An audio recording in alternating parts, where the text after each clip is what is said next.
Hello all and welcome. I'm going to show you how to make the Hemingway Beanie. At least that's what I call it, and I don't know why I call it that. It just sounded right. We're just going to jump right into the materials needed, which are essentially 150 yards of yarn, as well as any size hook that you may have. I am using a size Q hook. We're going to start off with our slip knot, where we're going to wrap we're not going to wrap two. We're going to wrap our yarn around 2 fingers, and we're going to kind of pull our yarn through so that it creates a loop. Next, you just want to tighten it so that it can fit nicely on your hook, and there you have your slip knot. We're going to move on to our foundation chain, which is the size of your head. I am chaining 30, but you can chain any amount that you want. So here I am, wrapping my yarn over my hook and pulling through, or at least attempting to. There we go, that's 2, 3, 4, and I'm going to do this 30 times, but again, you can do it as many times as you want to, as long as it fits around your head. So next we're actually going to join both ends, and make sure that both ends aren't tangled, but here what I'm doing is I'm taking that other end and I'm actually going to slip stitch through so that we can create our round for our hat. After you're done slip stitching, you can move on to row 1, where the first thing I'm going to do is chain 3. So you guys already know how to do this. I'm simply wrapping my yarn over. I only chain 2 here, but you want to chain 3. I messed up, sorry. And we're going to start off with our basic pattern. So the first thing you want to do is insert your hook into the 4th chain from the hook and then pull up a loop. So what does this mean? You're going to count down 3, and it should be the chain, it should be like the chain where the bottom of your chain 3 is. I don't know if that makes sense, but as you can see, I'm inserting my hook and pulling through. Next, you just want to skip the next stitch and pull up a loop in the next chain for 3 loops on your hook. Right now I have 2, and what I'm doing is I'm skipping the next stitch and inserting my hook into the one after that one. Wow, that could be confusing.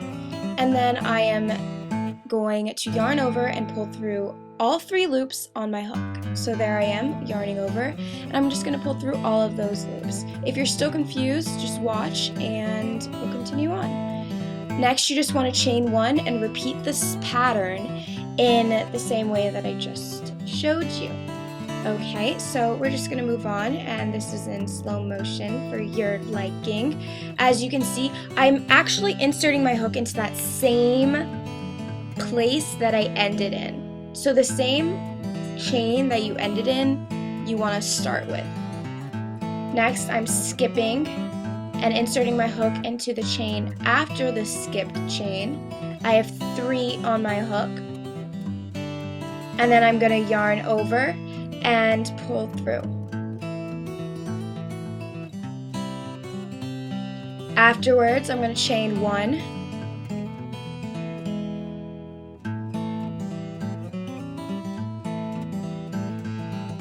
someday.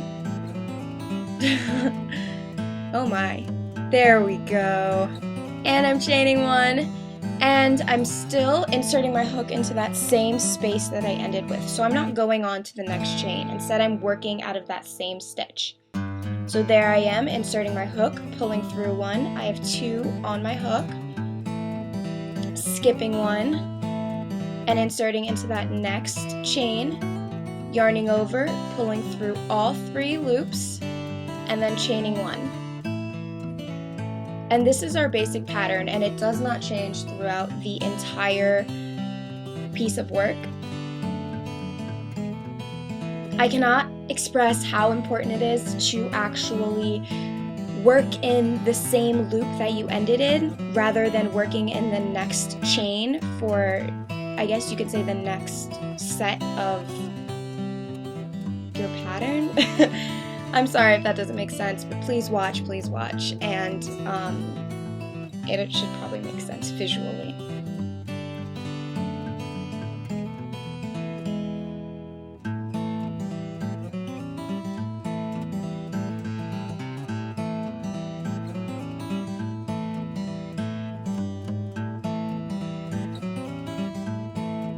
And once again, don't forget to chain 1. So easy to forget, but that actually keeps the number of stitches constant.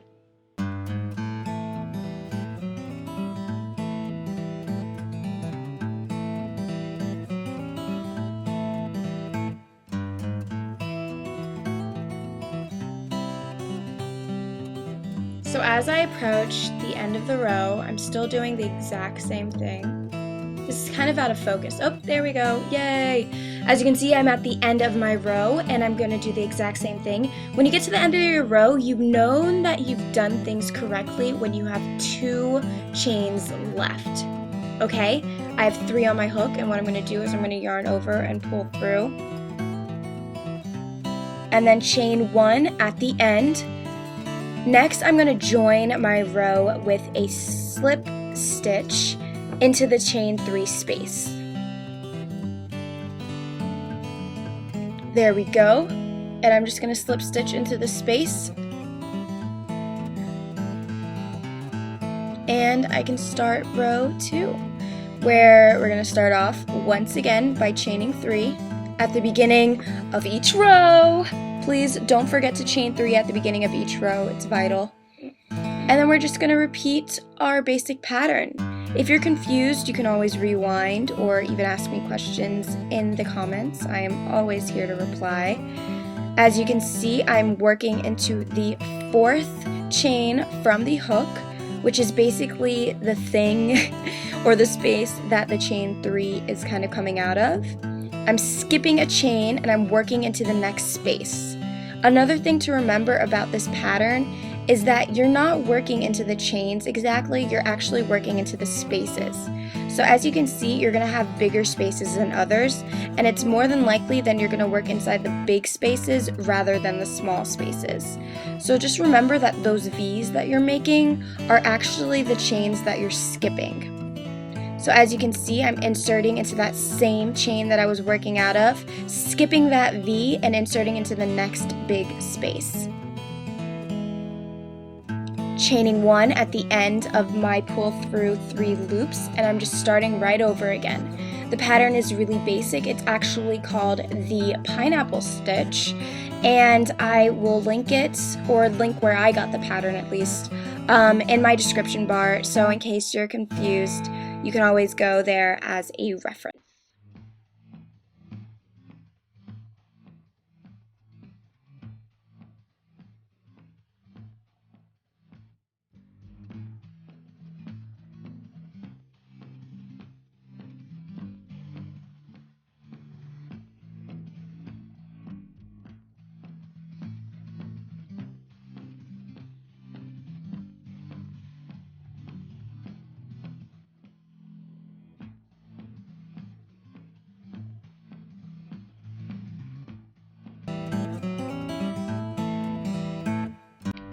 My bad. Here, the shot is kind of not there because my yarn is out of the shot, so I do apologize for that. Okay, I'm just going to explain one more time. I'm inserting my hook, pulling through a loop, skipping a chain, and going into that next space and pulling through. Chaining 1 at the end.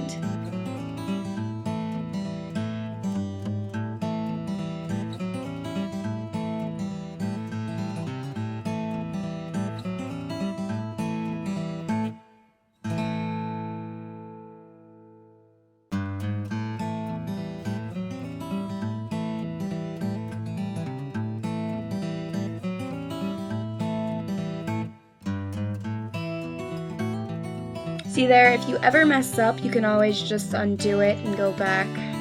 None of us are perfect unless you know you've been crocheting for a long time, but I still mess up. The key thing here is to take your time and make sure that you're getting every single detail of the stitch right. Once again, when I get to the end of my row, I have 2 more stitches or spaces, whatever you want to call it, left.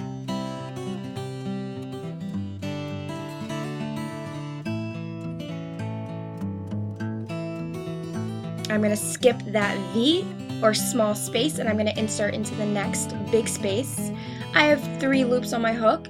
I'm going to yarn over and pull through all 3 of those loops.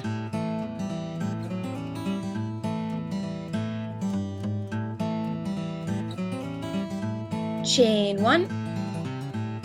My bad, I was pretty far from the end. Now I'm at the end, and as you can see, 2 chains left. 2 chains.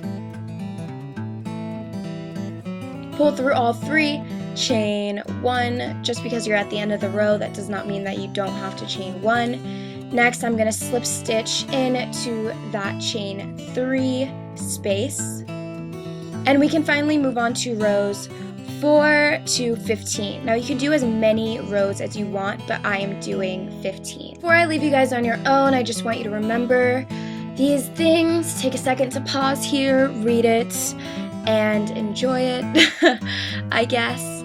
And then we can move right on to our rows. Now guys, if you have a smaller hook, you will most likely have to do more rows. But in the end, the pattern and the stitch is like still the same. So regardless of how many rows you have to do or how small your hook is, you can still follow along the same exact steps that I'm doing.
As you can see here, I'm approaching a chain 3 space where I am once again pulling through and slip stitching.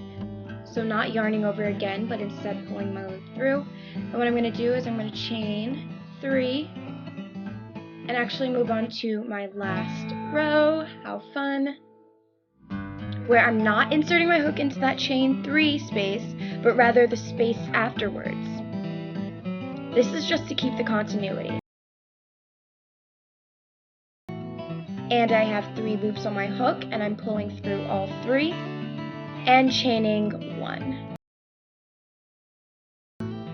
You can see those V's there. If you ever get lost or are confused about where to insert your hook, just know that where the V's are the spaces that you were actually skipping. Once again, I'm inserting into the same space that I left off at, and I'm not moving on to the next chain. So I'm skipping that V and yarning over. I have 3 on my hook, and I'm going to yarn over once again and pull through all 3. At the end, I just chain 1,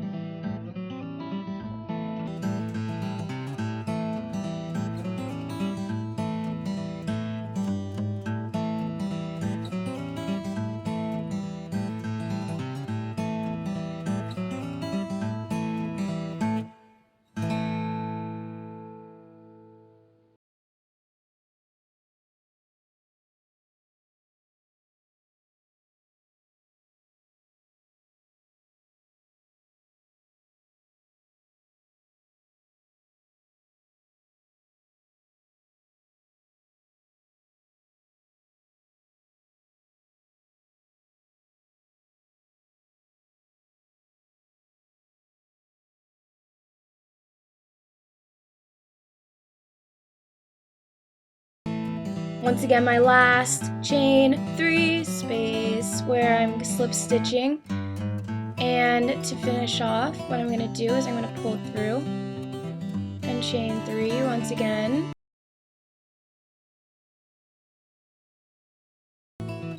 That is what I look like. That is not what I look like. That is what my work looks like. And after that, I just completed another row. I'm sorry, that was my second to last row. Guys, I'm tired if it's not evident. I just wanted to put this video out there. I'm completing my last basic pattern, whatever you want to call it, pineapple stitch. And I'm doing my last chain 1. And I'm going to find that chain 3 space, as we have done for the last 14 rows. And I'm going to pull through. And then instead of chaining 3, what I'm going to do is I'm going to yarn over, and I'm going to pull up a really big loop. Like that, because we want extra yarn. At the same time, you're just going to tighten and grab your scissors and cut. You want to have about like 7 to 10 inches left. And you're going to tighten by pulling through and then tightening to secure. And what we're going to do now is we're actually going to bunch up the top of our hat. So you're going to take your yarn. I'm using 3 strands of yarn if you guys were wondering. And you're going to take your needle, which I have actually already attached. You can do this with your hands also. You know, it's not really that big of a deal to have a needle. And what you're going to do is you're just going to weave in and out of the top of your hat.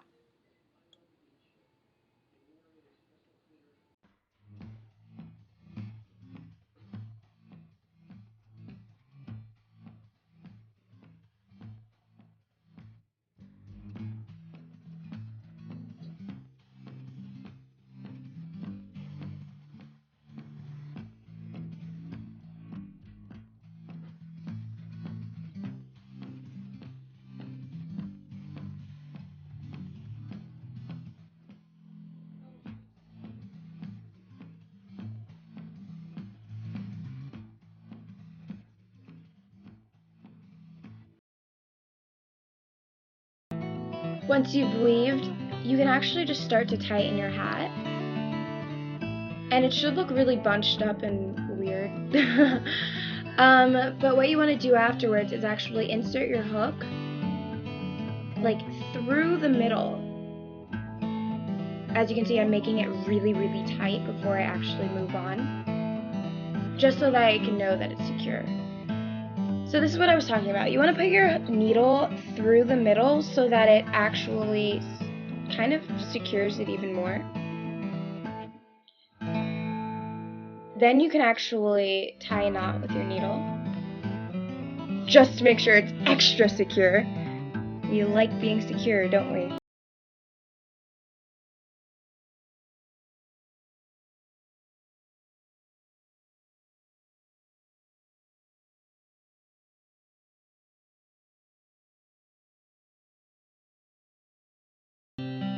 And tightening, and I'm going to take my scissors and just cut that right off. And then afterwards I'm just going to turn my hat inside out because we don't want that yarn sticking out and looking weird.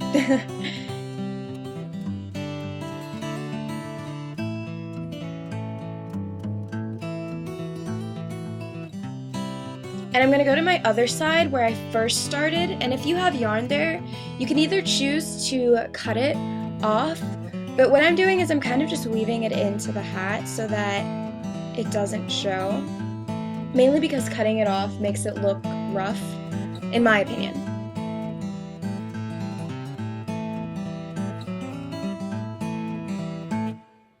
And once you have finished weaving it in and making sure that it's nice and inside of your hat, you can cut off the extra, and you have officially completed your hat. Yay for the Hemingway hat.